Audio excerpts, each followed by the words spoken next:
Joining us in the studio is Sue Spertus-Larkey to discuss her just-to-be-published book on Yemenite cooking in English and Hebrew. Thank you so much for joining us, Sue. Thank you for having me. First, tell us a little bit about your book and why did you decide to focus on Yemenite food?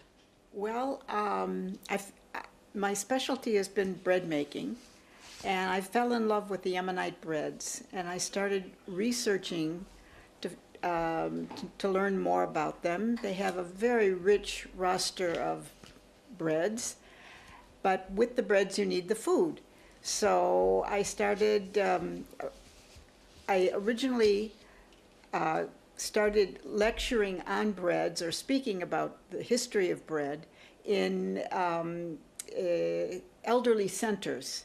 And then I throw out a question to the Yemenite people about their food, and they'd get into an argument, and they'd start saying, come to my house, I'll show you how to do it better. And so I crisscrossed the country collecting recipes, and I realized there's no other Yemenite cookbook at all. What differentiates Yemenite food from other Israeli cuisine? Well, first of all, it's very simple. It relies on the spice mixture called hawayij, of which there are many varieties according to the location where the people came from. It's very simple. It's the food of poor people, essentially. They made do with what they had in their own locations.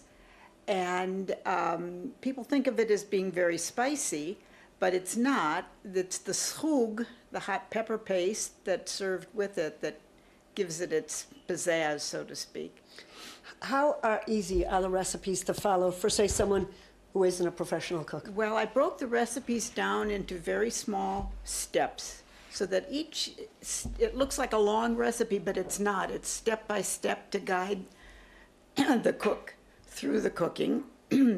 And they really are basically quite simple. There's nothing fancy. It's mostly things that you have in your own pantry. Sue, you're clearly not Yemenite. That didn't stop you from writing this book. No.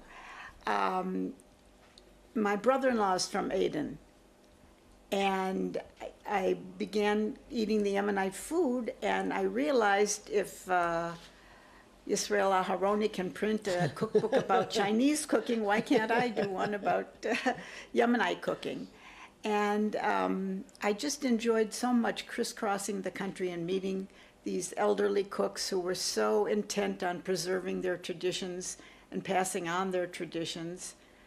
And originally I didn't think it would ever get published, but the fact is that it is really the only Yemenite cookbook in existence. And therefore people that are interested, it's very different from Sephardic cooking, lemashal, for example. Which is more complicated. And when will your book go on sale, and do you have plans to publish other books on local cuisine? I think the book will probably be on sale within the next few weeks. That depends on Geffen, the publisher. I know it's at the printer. And I published a cookbook, a bread book, Lechem Tari in Hebrew, in 1990. But I have 12 grandchildren, and that keeps me pretty busy, so. So it may be a while before we see another cookbook. That's right. Sue Spertus-Larkey, thank you so much for joining us, and best of luck with your cookbook. Thank you Looking very forward much.